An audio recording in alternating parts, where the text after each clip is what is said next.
नमस्कार, state bulletin देख रहे हैं आप। मैं हूं आपके साथ वक्ता दुबे। बुलेटिन की शुरुआत झारखंड की खबर के साथ करते हैं। झारखंड राज्य के पूर्व मुख्यमंत्री हेमंत सोरेन को हाईकोर्ट से जमानत मिल गई है। जमानत मिलने के बाद झारखंड के पूर्व मुख्यमंत्री हेमंत सोरेन जेल से बाहर आए हैं। उनको जमानत मिलने और जेल से बाहर आने के बाद पार्टी के नेताओं और कार्यकर्ताओं में भारी उत्साह देखा जा रहा है। बोकारो जिला अध्यक्ष हीरालाल मांझी की अगुवाई में बोकारो के नया मोड़ बिरसा चौक में होली और दिवाली एक साथ मनाई गई। पार्टी नेताओं ने पटाखे फोड़कर न्यायालय के इस फैसले का स्वागत किया है। इस दौरान कांग्रेस नेता भी मौजूद रहे। जिला अध्यक्ष हीरालाल मांझी ने कहा कि जिस षड्यंत्र को बीजेपी ने करने का काम किया, न्यायालय ने उनके मंसूबे को असफल कर दिया है। लोकसभा चुनाव में बीजेपी को झांकी दिखाने का काम किया गया था। अब विधानसभा चुनाव में बीजेपी को पूरी तरह से साफ कर दिया जाएगा। पूर्व मुख्यमंत्री हेमंत सोरेन जी को जो षड्यंत्र करके उनको सोचा था कि हम षड्यंत्र का शिकार बनाएंगे, लेकिन वो नहीं हुआ। आज न्यायालय ने न्याय किया है। हमारे नेता आज बाहर आ रहे हैं। पूरे राज्य में हर्षोल्लास के साथ आज होली और दिवाली मनाया जा रहा है। बोकारो के कार्यकर्ता पूरी तरह से एकदम जोश और उमंग में है। 2024 का जो विधानसभा होगा, भाजपा का सफाया हो जाएगा। इसलिए आज हम लोग बोकारो जिला कमेटी की ओर से बिरसा मुंडा चौक में हम लोग आज मिठाई और पटाखे बजा रहे हैं। उच्च न्यायालय के फैसले को झारखंड मुक्ति मोर्चा ने स्वागत किया है। पार्टी के प्रवक्ता सुप्रियो भट्टाचार्य ने यह कहा है कि सत्य की जीत हुई है। उन्होंने कहा कि हेमंत सोरेन के नाम से कथित घोटाले के मामले में अगर एक छटांक होगा तो वो राजनीति छोड़ देने को कह रहे थे। ये उनका कठोर प्रण था। उसे बातों में ईमानदारी और सच्चाई कूट करके भरी हुई है। उन्होंने ये भी कहा कि झारखंड मुक्ति मोर्चा संघर्ष करना जानता है। संघर्ष हमारे डीएनए में है। हम संघर्ष नहीं छोड़ सकते हैं। हम इस देश के आदिवासियों की आवाज नहीं छोड़ सकते। साथ ही उन्होंने बीजेपी पर हमला करते हुए कहा कि संयोजित साजिश के तहत लोकसभा चुनाव के पूर्व बीजेपी ने एक युवा नेता के पैरों में बेड़ी लगा दी ताकि घूम न सके, चुनावों को प्रभावित किया जा सके। ये चुनावी प्रबंधन था। भारतीय जनता पार्टी का ये प्लान था। इसमें ईडी की कहानी नहीं थी। वो कठपुतली थी। वो इशारों पर काम कर रही थी।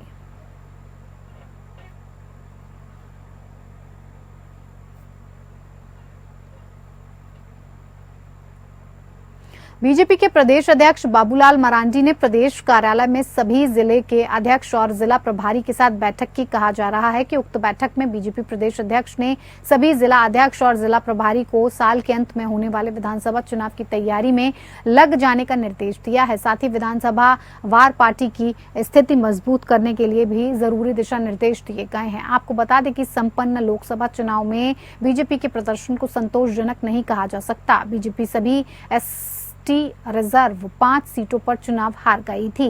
लोकसभा चुनाव के नतीजों से सबक लेते हुए बीजेपी आगे की रणनीति बनाने के लिए समय समय पर पार्टी पदाधिकारियों के साथ बैठकें करती रही है। आज की बैठक को भी इसी कड़ी से जोड़कर देखा जा रहा है। समझा जाता है कि बीजेपी की भरसक कोशिश है कि होने वाले विधानसभा चुनाव में किसी भी हाल में आदिवासी बहुल क्षेत्र में पार्टी की पकड़ मजबूत बनाने के निर्देश दिए गए हैं। पार्टी कार्यकर्ता और पदाधिकारी झारखंड सरकार की विफलताओं और जन विरोधी कामों को जनता के सामने उजागर करें। साथ ही केंद्र सरकार के जरिए जनहित में किए गए कामों और उपलब्धियों को झारखंड के एक एक जन तक पहुंचाएं। बैठक में प्रदेश अध्यक्ष बाबूलाल मरांडी, नेता प्रतिपक्ष अमर कुमार बावरी, विधायक नवीन जायसवाल समेत सभी जिले के अध्यक्ष और जिला प्रभारी उपस्थित थे।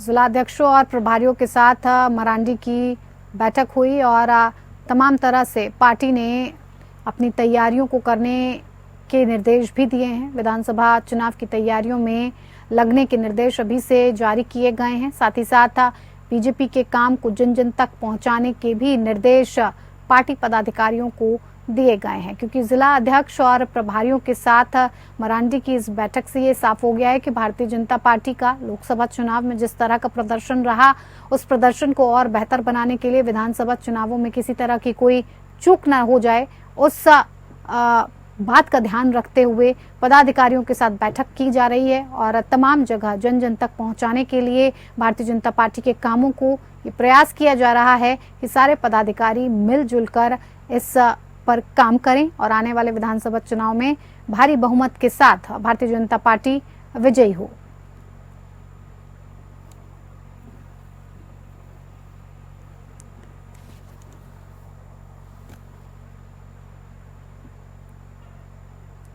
युवा संघर्ष मोर्चा के सदस्यों ने अध्यक्ष दिलीप सिंह के नेतृत्व में धनबाद विद्युत महाप्रबंधक को स्मार्ट मीटर के लगने के बाद हो रही गड़बड़ी को लेकर ज्ञापन दिया। स्मार्ट मीटर से आम उपभोक्ता ओवर बिलिंग से परेशान है। स्मार्ट मीटर लगने के बाद अब लगभग 2 गुना बिजली बिल आ रहा है। इसकी जांच तकनीकी विशेषज्ञों से करवाकर त्रुटि दूर करवानी चाहिए। आम जनता ने स्मार्ट मीटर के ओवर बिलिंग से आक्रोश है। अगर आम उपभोक्ताओं को इससे राहत नहीं मिली तो युवा संघर्ष मोर्चा जन आंदोलन करेगा और महाप्रबंधक कार्यालय का घेराव भी करेगा।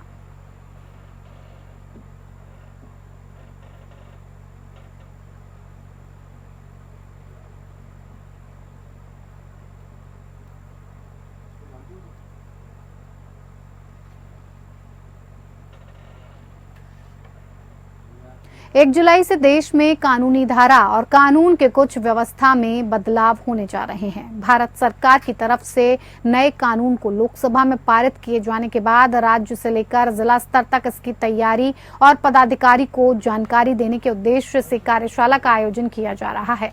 बोकारो के पुलिस अधीक्षक कार्यालय सभागार में एसपी पूज्य प्रकाश की अध्यक्षता में नए कानून की बारीकियों को जानकारी देने के उद्देश्य से कार्यशाला का आयोजन किया गया। इसमें सभी डीएसपी, इंस्पेक्टर और थाना प्रभारी मौजूद रहे। एसपी ने पुलिस पदाधिकारी को बताया कि नए कानून में कई धारा में परिवर्तन हो रहा है, जिस कारण लोगों में कंफ्यूजन नहीं हो, इसको ध्यान में रखना है। किस तरह से कानून में डिजिटल साक्ष्य को जगह दी गई है, इस पर भी ध्यान देना होगा।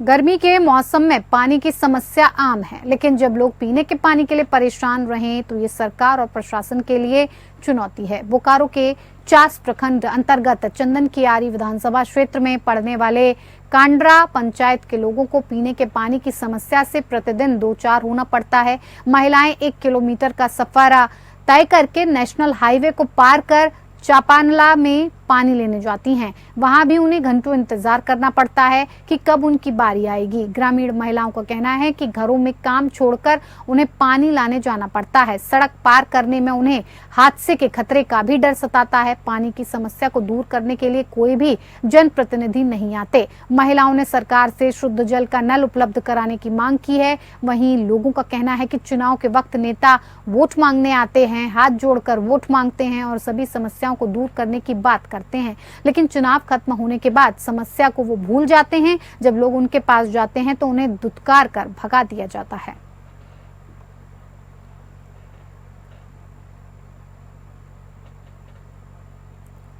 धनबाद जिले का डाकघर इन दिनों चर्चा में है, जहां करोड़ों रुपए का गबन से जुड़ा हुआ ताजा मामला धनबाद के उप डाकघर से सामने आया, जहां पर सब पोस्ट मास्टर सुमित कुमार सौरभ पर गड़बड़ी करते हुए अवैध रूप से 15 करोड़ रुपए की निकासी करने का आरोप लगाया गया है, जिसको लेकर जांच प्रक्रिया शुरू हो चुकी है। आपको बता दें कि इससे पूर्व में भी धनबाद के गोविंदपुर के पॉलिटेक्निक से 9.38 करोड़ रुपए के घोटाले का पता चला था। किसी भी उप डाकघर से उससे भी बड़े पैमाने पर घोटाले की बात और सामने आ रही है। वहीं इस पूरे मामले के बाद डाक विभाग एक कमेटी गठित कर जांच कर रही है। वहीं विभागीय कमेटी ने इसकी जानकारी देते हुए कहा कि अगर सब कुछ सही पाया गया तो आगे की जांच के लिए सीबीआई को सौंपा जा सकता है।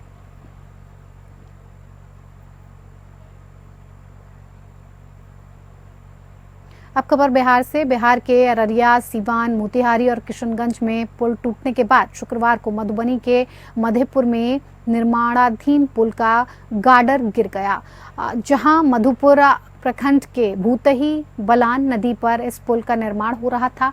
हालांकि इस घटना में किसी के हताहत होने की कोई सूचना नहीं है। जानकारी के अनुसार जमीन पर शटरिंग चल रही थी। इसी दौरान नदी का जलस्तर बढ़ने से ये नदी की तेज धारा में बह गया। आपको बता दें कि 2,98,00,000 की प्रकलित राशि से इस पुल का निर्माण चल रहा है।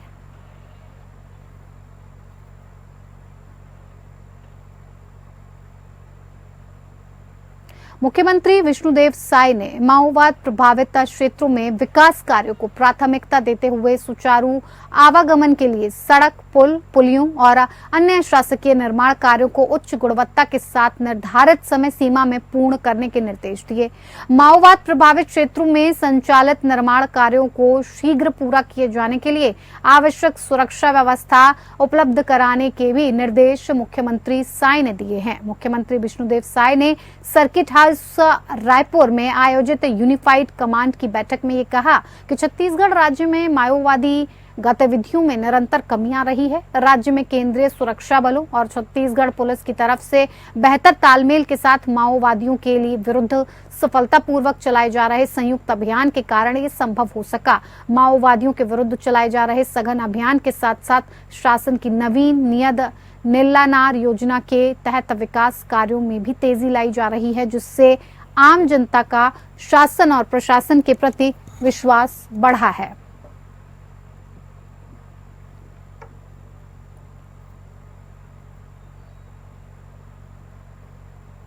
रायपुर में मुख्यमंत्री विष्णुदेव साय के कर कमलों से 10 मार्च 2024 को शुभारंभ हुए कला केंद्र से अब तक कुल 1890 कलाकारों ने 23 अलग अलग विधाओं में प्रशिक्षण प्राप्त कर चुके हैं, जहां वर्तमान में 900 से अधिक प्रशिक्षणार्थियों के साथ नियमित रूप से सुबह 6 से 10 बजे और शाम 4 बजे से रात 8 बजे तक अलग अलग 3 पालियों में कला केंद्र संचालित हो रहा है। इसमें हर एक विधा में कुशल प्रशिक्षकों की तरफ से संबंधित विधा को बारीकी से सिखाया जाता है और प्रैक्टिकल रूप से ट्रेनिंग दी जाती है।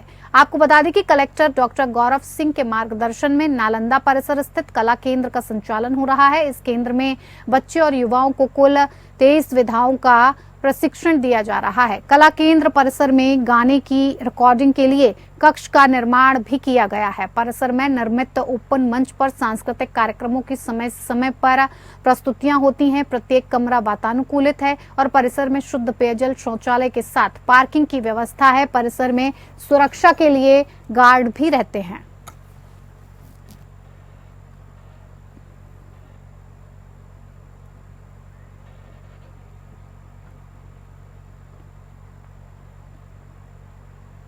लोकसभा में कांग्रेस और अन्य विपक्षी दलों के सदस्यों की नीट परीक्षा में कथित अनियमितता पर चर्चा कराने की मांग को लेकर हंगामे की वजह से लोकसभा की कार्यवाही सोमवार 1 जुलाई सुबह 11 बजे तक के लिए स्थगित कर दी गई है, जिस पर रायपुर सांसद बृजमोहन अग्रवाल ने पत्रकारों से बात करते हुए अपनी प्रतिक्रिया दी। अग्रवाल ने कहा कि आज के दिन राष्ट्रपति के अभिभाषण पर धन्यवाद प्रस्ताव पर चर्चा होनी थी, लेकिन विपक्ष राष्ट्रपति के अभिभाषण पर चर्चा नहीं करना चाहता था। विपक्ष चाहता तो अभिभाषण पर चर्चा में जो भी कहना वो कह सकता था, लेकिन कांग्रेस समेत विपक्षी दलों ने नियमों के विरुद्ध जाकर और हंगामा करके लोकसभा की कार्रवाई को स्थगित करवा दिया। कांग्रेस का मकसद चर्चा करना नहीं है बल्कि हंगामा करना है। साथ ही अग्रवाल ने कहा कि 18वीं लोकसभा का ये पहला सत्र है जब देश भर से चुनकर आए नए सांसद भी कार्यवाही को जानना और समझना चाहते हैं। ऐसे समय में हंगामा करके लोकसभा की कार्यवाही को बाधित करना सही नहीं है। नीट मामले का राष्ट्रपति जी ने पहले ही अपने भाषण में उल्लेख किया, लेकिन विपक्ष ने मामले में हंगामा करके देश की जनता की जन आकांक्षा को तोड़कर चर्चा से भाग गए, ये निंदनीय है।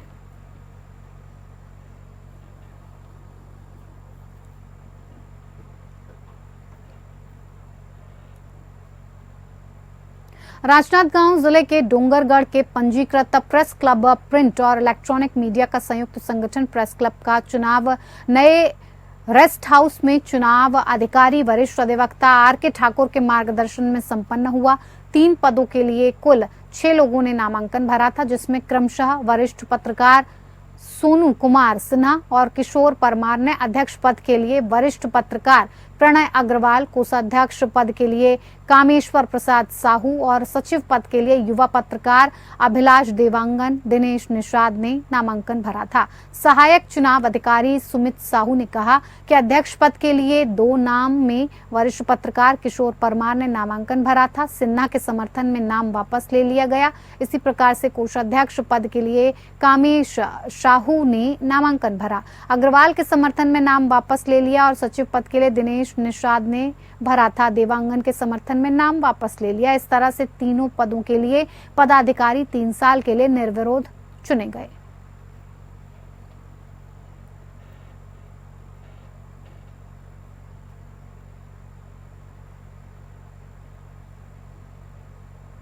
रायपुर में जन शिकायत मिलने पर नगर निगम आयुक्त अविनाश मिश्रा के आदेशानुसार और जोन 3 कमिश्नर सुश्री प्रीति सिंह के निर्देशानुसार नगर निवेश विभाग के सहायक अभियंता सुशील अहीर के नेतृत्व में अभियंता रंजीत बारवा की उपस्थिति में राजधानी शहर के पंडरी मुख्य मार्ग में LIC ऑफिस से लोधीपारा चेक तक मार्ग के दोनों ओर अभियान चलाकर मार्ग को जनहित में जन सुविधा के लिए कब्जा मुक्त करने की कार्रवाई करते हुए 30 अवैध ठेलों को हटाने की कार्रवाई की गई है। आगे भी अभियान मॉनिटरिंग करके चलाने और मार्ग को जनहित में जन सुविधा के लिए सुगम और सुव्यवस्थित बनाए रखने के निर्देश जोन 3 नगर निवेश विभाग को दिए गए हैं।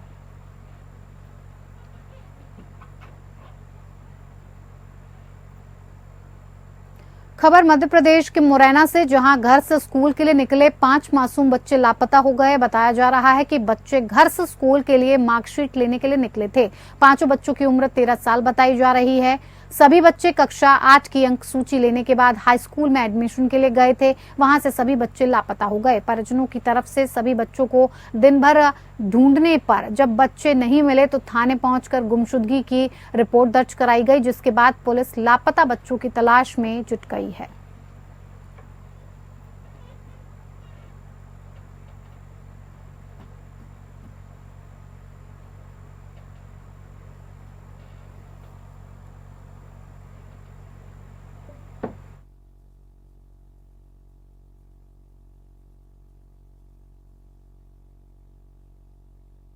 से स्कूल के लिए निकले 5 बच्चे लापता हो गए हैं और पूरा दिन ढूंढने के बाद जब माता पिता को उनके बच्चों की कोई खबर नहीं मिली तो फिर वो थाने पहुंचे और थाने जाकर गुमशुदगी की रिपोर्ट दर्ज कराई गई है। अब 5 लापता बच्चों को ढूंढने के लिए पुलिस जुट गई है। आपको बता दें कि ये 5 बच्चे अपने घर से स्कूल के लिए निकले थे, अपने रिजल्ट को लेने निकले थे और हाई स्कूल में अपने एडमिशन के चलते ये घर से बाहर गए थे। लेकिन उसके बाद खबर ये पता चली कि सारे बच्चे लापता हो गए हैं, जिसके चलते इस खबर को जानने के बाद सभी के माता पिता थाने पहुंचे और थाने में रिपोर्ट दर्ज कराई गई है। अब फिलहाल पुलिस इन सारे बच्चों को ढूंढने में जुट गई है और इनकी तलाश में कार्रवाई की जा रही है।